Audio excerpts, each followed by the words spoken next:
Hi everyone, welcome to my channel. तो चलिए हम पॉइजन ऑफ लव स्टोरी के नेक्स्ट पार्ट को शुरू करते हैं। सब कुछ फिर से एक बार पहले जैसा ही हो गया था। कोई फूल नहीं थे, कोई हनी नहीं थी और यहाँ तक कि कोई जनरल गुमैंग का नाम याद तक करने की भी कोशिश नहीं करता था। कोई ऑफिसर्स को बाहर एंजॉय करने के लिए नहीं ले जाता था और कोई भी एक ऐसा पर्सन नहीं था जो अपनी इनर रोब्स तक को सेल कर देता था सिर्फ राइस वाइन के लिए। वॉर में बहुत ही तबाही आई थी, चारों तरफ तबाही का मंजर था और बहुत ही लंबा विंटर का सीज़न था।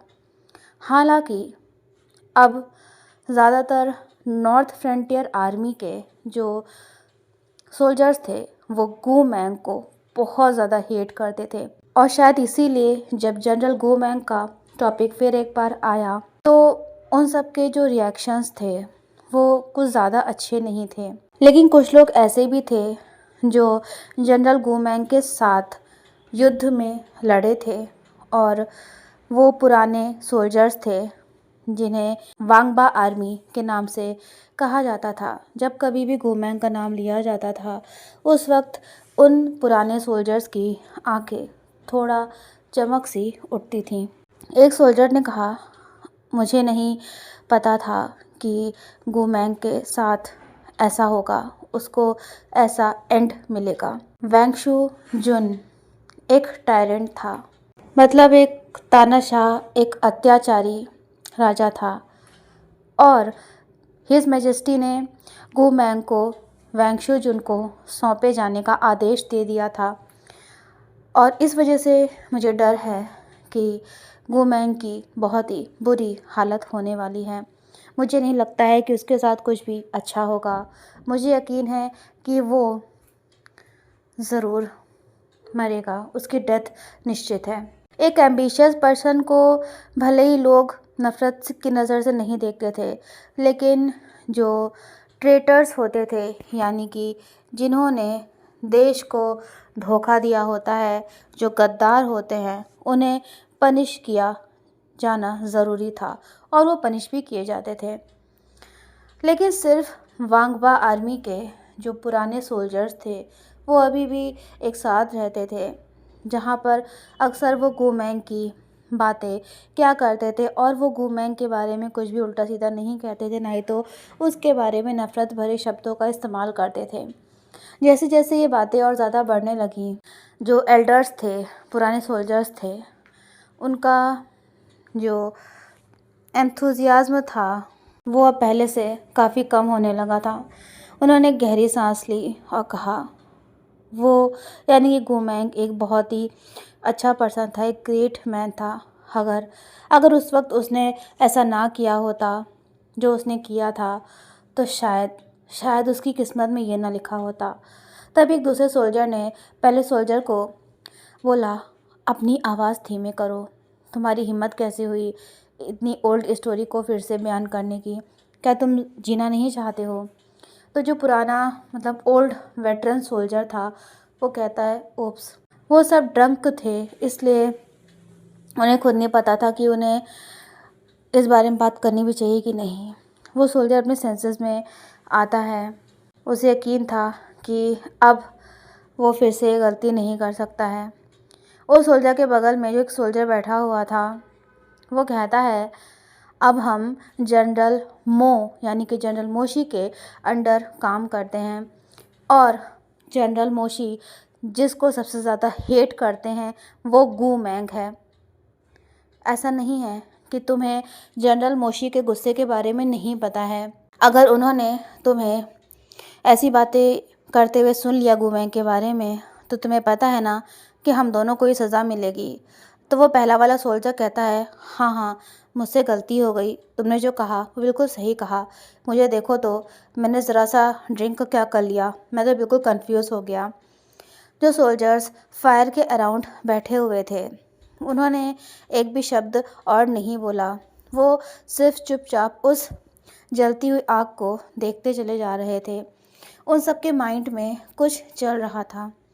एक लंबे समय के बाद किसी ने एक गहरी सांस ली बहुत मुश्किल से और कहा, लेकिन मुझे लगता है कि लोग बदलते हैं, लोग बदल जाएंगे। हम बस इतना कह सकते हैं कि ये जनरल गू की किस्मत है कि उन्हें इस पनिशमेंट से गुजरना ही पड़ेगा। कितने साल बीत चुके हैं ऑलरेडी, तुम अभी भी उसे जनरल गू के नाम से क्यों बुला रहे हो?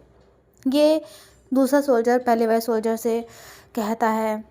तो वो पहला वाला सोल्जर अपनी गलती को सुधारते हुए कहता है, ओह मुझसे गलती हो गई गुमैंग, मैं उसे जनरल नहीं बोलूँगा। फ्रंटियर फोर्ट्रेस का जो रात का सीन था वो बिल्कुल साइलेंट था, मतलब चारों तरफ शांति छाई हुई थी और आग जलने की आवाज़ आ रही थी, उसमें से चिंगारी निकल रही थी। वो पुराना सोल्जर बोलता है, सच कहूँ तो जब मैंने आर्मी को ज्वाइन किया था तो सिर्फ गुमैंग को फॉलो करने के लिए ही मैंने आर्मी में एनलिस्ट होने का डिसाइड किया था।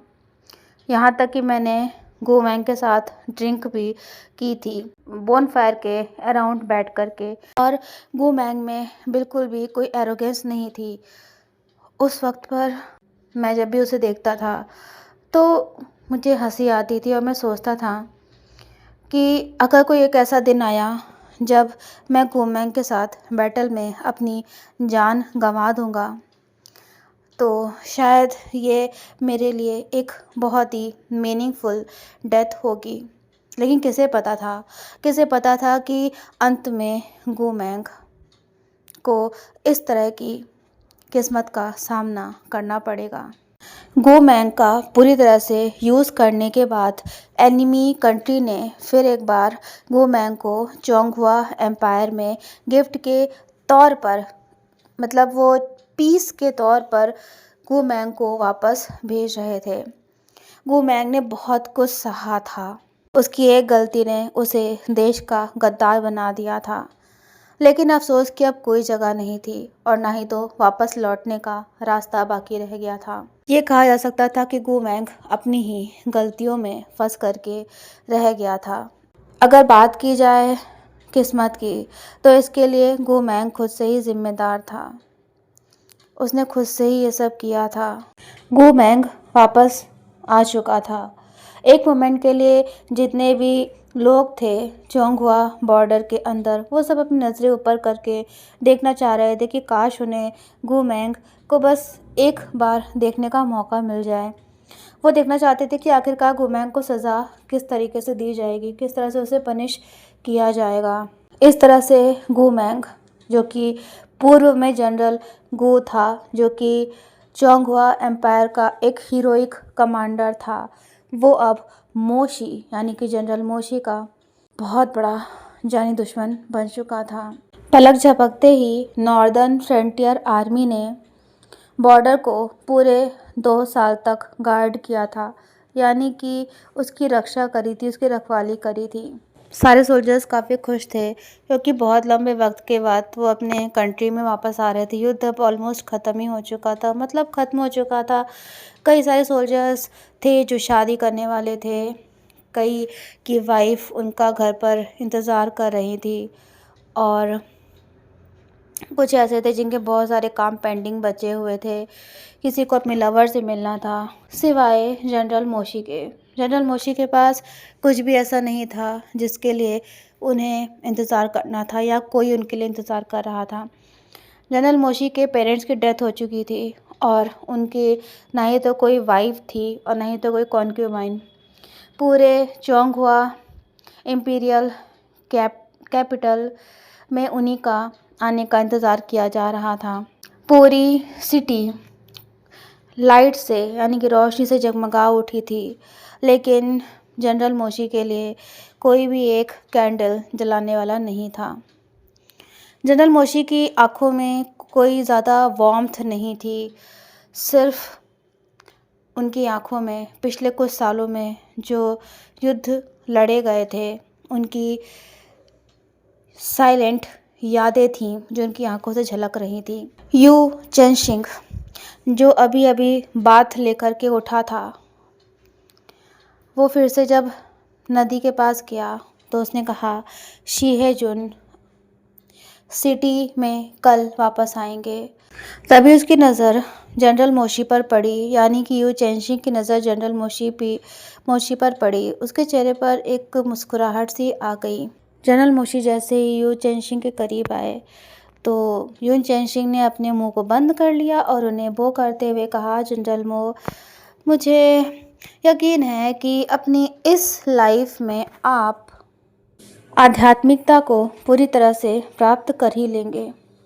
लेकिन मोशी ने यू चेंशिंग की बात को इग्नोर कर दिया और वो नदी के पास खड़ा रहा। वो कुछ दूरी पर जो ब्लैक माउंटेन्स थे, जो काफ़ी ज़्यादा बर्फ़ से ढके हुए थे, उनकी ओर देखता रहा। गैरिसन, यानी कि इतने साल से मोशी युद्ध में था, उसके बाद ऑलमोस्ट 1000 डेज़ और नाइट्स हो चुके थे जब से वो घर वापस नहीं आया था। और उसे ये भी नहीं पता था कि प्रिंसेस मैंगजी अभी किस हाल में हैं और वो क्या कर रही होंगी। और रही बात गुमैंग की, गुमैंग का ध्यान आते ही जनरल मोशी की आंखें हल्की सी बुझी बुझी से महसूस हुईं। 2 साल पहले गुमैंग को इम्पीरियल कैपिटल में लियाओ कंट्री के द्वारा पीस ऑफरिंग के तौर पर भेजा गया था और जैसे ही गुमैंग वहाँ पर पहुँचा, बहुत बड़ी मुसीबत आ गई थी। तभी कोई कहने लगा, अरे तुम्हें पता है, जैसे ही सिटी के गेट्स ओपन हुए ना और काफ़ी सारे लोग अंदर आए तो हमने देखा कि वो जो जाना माना जनरल गू था ना, वो आया था। उसकी शक्ल देखने वाली थी और उसकी शक्ल देखकर तो हम बिल्कुल शॉक्ड हो गए थे। कितना अमेजिंग था ना। मैं वो सीन तो बिल्कुल भूल ही नहीं सकता हूँ। ये किस तरह का सीन था? मोशी को अभी भी इसके बारे में कुछ भी नहीं पता था। उसको सिर्फ इतना पता था कि गुमैंग के साथ कुछ तो गलत हुआ है, कुछ ऐसा था जो गुमैंग के साथ नहीं होना चाहिए था, वो गुमैंग के साथ हुआ है। लेकिन वो क्या चीज़ थी जो गुमैंग के साथ गलत हुई थी? मतलब मोशी अभी इस चीज़ से बिल्कुल, मतलब उसे पता नहीं था, वो बिल्कुल अंधेरे में था, उसे किसी ने बताया भी नहीं था। मोशी के मन में आने लगा, क्या गुमैंग का एक हाथ नहीं रहा या पैर नहीं रहा? क्या उसकी आंखें चली गई हैं, मतलब आंखों की रोशनी चली गई है, या फिर वो बोलना भूल गया है? मोशी को कुछ भी समझ में नहीं आ रहा था कि आखिरकार जो बातें बोली गई गुमैंग के बारे में वो क्यों बोली गई, उसके साथ ऐसा क्या हुआ था। और मोशी का जो अभी करंट स्टेटस था, उसके अकॉर्डिंग वो इस तरह के मैटर्स में बिल्कुल भी इंक्वायरी नहीं कर सकता था। वो मतलब नहीं पता लगा सकता था कि गुमैंग के साथ आखिरकार हुआ क्यों है। ऊपर से मोशी ज़्यादातर अकेला ही रहता था और वो अपना ज़्यादातर वक्त अकेला ही बिताता था और सारे सोल्जर्स उसकी बहुत ज़्यादा रिक्वेस्ट करते थे। जैसे ही मोशी आया, जो कल्टीवेटर्स आपस में बातें कर रहे थे, उन्होंने अपने मुंह को बंद कर लिया और चुपचाप खड़े हो गए। उन्होंने जनरल मो को, यानी कि मोशी को, अपने मतलब अच्छे से पोलाइट वे में उन्हें मतलब ग्रीट किया और कहा, जनरल मोशी के पास कुछ कहने के लिए नहीं था, तो इसलिए उसने उन लोगों ने जो उसको मतलब रिस्पेक्ट दी थी ना, उसको उसने अपना सिरे से हाँ में हिलाया। मोशी कुछ देर तक वहाँ खड़ा रहा चुपचाप और फिर वो वहाँ से चला गया। हालांकि यू चेंशिंग ने कई बार मोशी को गुमैंग के बारे में बताया था, लेकिन ये जो यू चेंशिंग था ना, ये अपनी बात पर कभी रहता ही नहीं था। जितनी बार भी वो किसी टॉपिक के बारे में बात करता था, उतनी बार उसकी कहानी बिल्कुल अलग अलग होती थी। मोशी एक रिजर्व्ड पर्सन था, मतलब वो ज़्यादा किसी से बात नहीं करता था, अकेला रहता था और वो खुद से कोशिश नहीं करना चाहता था इस बारे में जानने की गुमैंग के साथ क्या हुआ है। तो इसीलिए अभी तक उसे कुछ भी पता नहीं था कि गुमैंग किस सिचुएशन में है। उसे बस, यानी कि मोशी को बस इतना पता था कि गुमैंग मरा नहीं है और ये काफ़ी था। शाम के वक्त मोशी टेंट में अकेला बैठा हुआ था और वो टेंट के बाहर जो हवा बह रही थी ना, मतलब हवा के साउंड को सुन रहा था और चिड़ियों की भी आवाज़ें उसे सुनाई दे रही थी।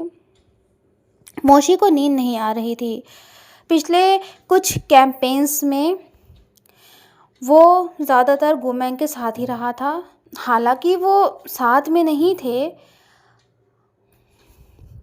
लेकिन जब भी मोशी किसी युद्ध से या किसी काम से वापस लौटता था तो गुमैंग सिटी के बाहर उसके लिए इंतज़ार करता रहता था। मतलब मोशी गुमैंग को अपने लिए इंतज़ार करते हुए पाता था। मोशी गुमैंग और पास्ट के बारे में खुद को सोचने से रोक ही नहीं पा रहा था। उसे समझ में नहीं आ रहा था कि आखिरकार चीज़ें इस तरह से कैसे चेंज हो गई, कैसे ये सब हुआ, गुमैंग ने इतना बड़ा देशद्रोह कैसे किया और आज वो इस स्थिति में कैसे पहुंच गया। हालांकि वो इन चीज़ों के बारे में सोच रहा था, लेकिन सच ये था कि ये सारी चीज़ें तो काफ़ी पहले ही हो चुकी थी।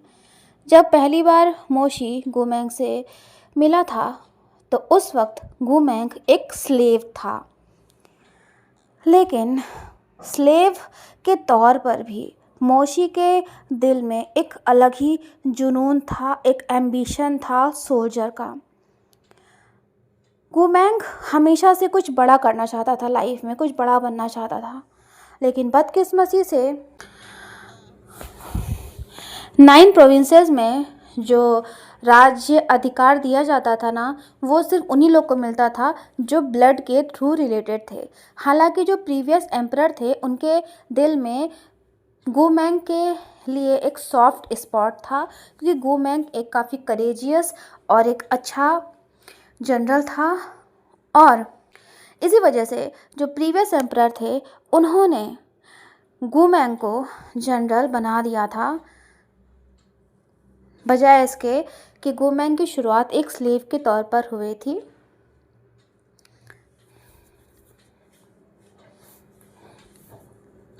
और प्रीवियस एम्परर गुमैंग को कभी भी नीची निगाहों से नहीं देखते थे।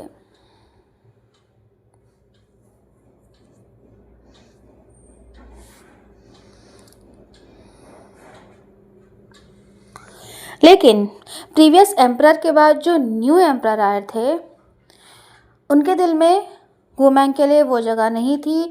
वो उसे मिक्स्ड ब्रेड, मतलब उन्हें लगता था कि गुमैंग जनरल बनने के लायक नहीं, क्योंकि गुमैंग शुरुआत में एक सोल्जर था। तो इसीलिए जो प्रेजेंट एम्परर थे वो गुमैंग से जलस होते थे, उस पर शक करते थे और अक्सर वो गुमैंग की जो भी मतलब पावर्स होती थी उन पे रोक लगा दिया करते थे। जो प्रेजेंट एम्परर थे उन्होंने कुछ ऐसा किया था जिसकी वजह से गुमैंग बर्दाश्त नहीं कर पाया था। कुछ ऐसा किया था प्रेजेंट एम्परर ने कि गुमैंग अपने गुस्से को कंट्रोल नहीं कर पाया था। अपनी खुद की आंखों से मोशी ने गुमैंग को बर्बाद होते हुए देखा था। एक वक्त पर मोशी ने गुमैंग को एक क्लोज फ्रेंड के तौर पर समझाया था और उससे बहस करी थी, एक साथी सोल्जर के तौर पर उसे समझाने की कोशिश करी थी। उस वक्त पर वो यानी कि मोशी और गुमैंग ब्यूरो ऑफ मिलिट्री अफेयर्स में असाइन किए गए थे और गुमैंग की जो स्पिरिट्स थी, मतलब गुमैंग काफ़ी लो फील कर रहा था और इसी वजह से वो अक्सर अपने वर्क पर भी नहीं आया करता था। जब मोशी को गुमैंग मिला तो उसने यानी कि मोशी ने गुमैंग को एक ब्रॉथल में पाया जहाँ पर गुमैंग म्यूज़िक को एंजॉय कर रहा था और ड्रिंक कर रहा था और वो चीज़ें कर रहा था जो उसे नहीं करनी चाहिए थी। लेकिन जैसे ही गुमैंग ने मोशी को अंदर आते हुए यानी कि ब्रॉथल के अंदर आते हुए देखा, उसने अपनी आइज़ को क्लोज कर लिया और स्माइल करते हुए कहा, शीहेजुन तुम यहाँ पर आए हो। मोशी, जिसे कि शीहेजुन की उपाधि दी गई थी, गुमैंग ने मोशी को इसी नाम से बुलाया था। मोशी बहुत ज़्यादा गुस्से में था क्योंकि गुमैंग अपनी ड्यूटीज़ को फॉलो नहीं कर रहा था, परफॉर्म नहीं कर रहा था। उसने गुस्से में दरवाज़े को ऐसे मतलब ना स्लैम किया और तेज़ कदमों से रूम के अंदर आया और कुछ ऐसा हुआ जिसकी उम्मीद किसी ने भी नहीं करी थी। मोशी ने सबके सामने गुमैंग के गाल पर एक तेज़ थप्पड़ मारा और कहा, गुमैंग, ये तुम क्या कर रहे हो? हाँ, क्या तुम अपनी पूरी लाइफ ऐसे ही वेस्ट करना चाहते हो, बर्बाद करना चाहते हो? गुमैंग, जो कि काफ़ी ड्रंक था या फिर ड्रंक होने का नाटक कर रहा था, उसने अपने हैंड्स को मोशी के मतलब ऐसे ना नेक के अराउंड रखा और इंटीमेट वे में क्लोज जाते हुए बोला, हाँ, ग्रेट मास्टर मो, ये सच है। क्या ये सच है कि मैं अपनी लाइफ को ऐसे ही बिताना चाहता हूँ? क्या आप भी मेरे साथ अपनी लाइफ को ऐसे ही वेस्ट करना चाहोगे? मोशी, जो कि ड्रंक नहीं था, और गुमैंग, जो कि ड्रंक था, मोशी और गुमैंग में काफ़ी बहस हो चुकी थी। मोशी गुस्से में कहता है, गेट लॉस्ट, और उसकी ये बात सुनकर गुमैंग हंसने लगा। गुमैंग ने एक ऐसी बात कही जिसकी उम्मीद मोशी ने नहीं करी थी। गुमैंग ने कहा, कोई फ़र्क नहीं पड़ता है, आखिर में शेहेजुन, आप एक नोबल हो और मैं एक स्लेव हूँ। मुझे पता है कि तुम मुझे हेट करते हो क्योंकि मैं फिल्दी हूँ, मैं इस तरह की हरकतें कर रहा हूँ जो नहीं करनी चाहिए। मुझे पता है कि तुम मुझे नापसंद करते हो, और मुझे ये भी पता है कि चाहे मेरे अंडर जितने भी सोल्जर्स हैं, जितने भी आर्मी सोल्जर्स हैं, मुझे जितनी भी मेहनत करें, चाहे वो अपना जितना भी खून बहा दें देश के लिए, चाहे फिर जितनों की जानें चली जाएं, लेकिन इस सब से करंट एम्परर को कोई मतलब नहीं है। किसने इस तरह से कहा कि हम कल्टीवेशन प्रैक्टिस नहीं कर सकते हैं, हम उस लायक नहीं हैं? वो हम थे जिन्होंने एनिमी कंट्री से कितनी बार युद्ध लड़ा बजाय हमारे लो बैकग्राउंड्स के। इसके बाद गुमैंग को कैपिटल से बाहर भेज दिया गया था। फिर वो कभी वापस नहीं आया अपनी रिपोर्टिंग करने के लिए। लोगों को लगा कि गुमैंग की एक एक्सीडेंट में डेथ हो गई थी, और उस वक्त पर उसके जो बहुत सारे फीमेल एडमायरर्स थे वो रो रहे थे बुरी तरह से, क्योंकि उन्हें लग रहा था कि गुमैंग की डेथ हो चुकी है। लेकिन एक दिन फ्रंट लाइंस पर अचानक से ये रिपोर्ट भेजी गई और कहा गया कि लियाओ कंट्री के बैटल फॉर्मेशन में, लियाओ कंट्री जो थी वो दुश्मन कंट्री थी। तो ऐसा रिपोर्ट किया गया कि गुमैंग के जैसे एक पर्सन को आर्मी फॉर्मेशन के बीच में देखा गया है उस दुश्मन कंट्री के साथ। गुमैंग देशद्रोही बन चुका था, और ये अफवाह जंगल में आग की तरह फैल गई पूरे चोंगहुआ में, और इसकी वजह से जितने भी लोग गुमैंग को प्रेज़ करते थे, उसकी रिस्पेक्ट करते थे, वो सब गुस्से से भड़क उठे। लेकिन मोशी का जो दिल था वो ऐसा फील हो रहा था मोशी को जैसे कि वो बिल्कुल फ्रीज़ हो गया है। उसे यकीन नहीं हो रहा था कि गुमैंग देशद्रोही हो गया है। उसने कभी इस चीज़ पर यकीन नहीं किया था, मोशी ने कभी इस चीज़ पर यकीन नहीं किया था कि गुमैंग एक देशद्रोही है। तब तक नहीं जब तक उसने, यानी कि मोशी ने खुद से गुमैंग को अपनी आँखों से दुश्मन कंट्री के आर्मी के साथ नहीं देखा था।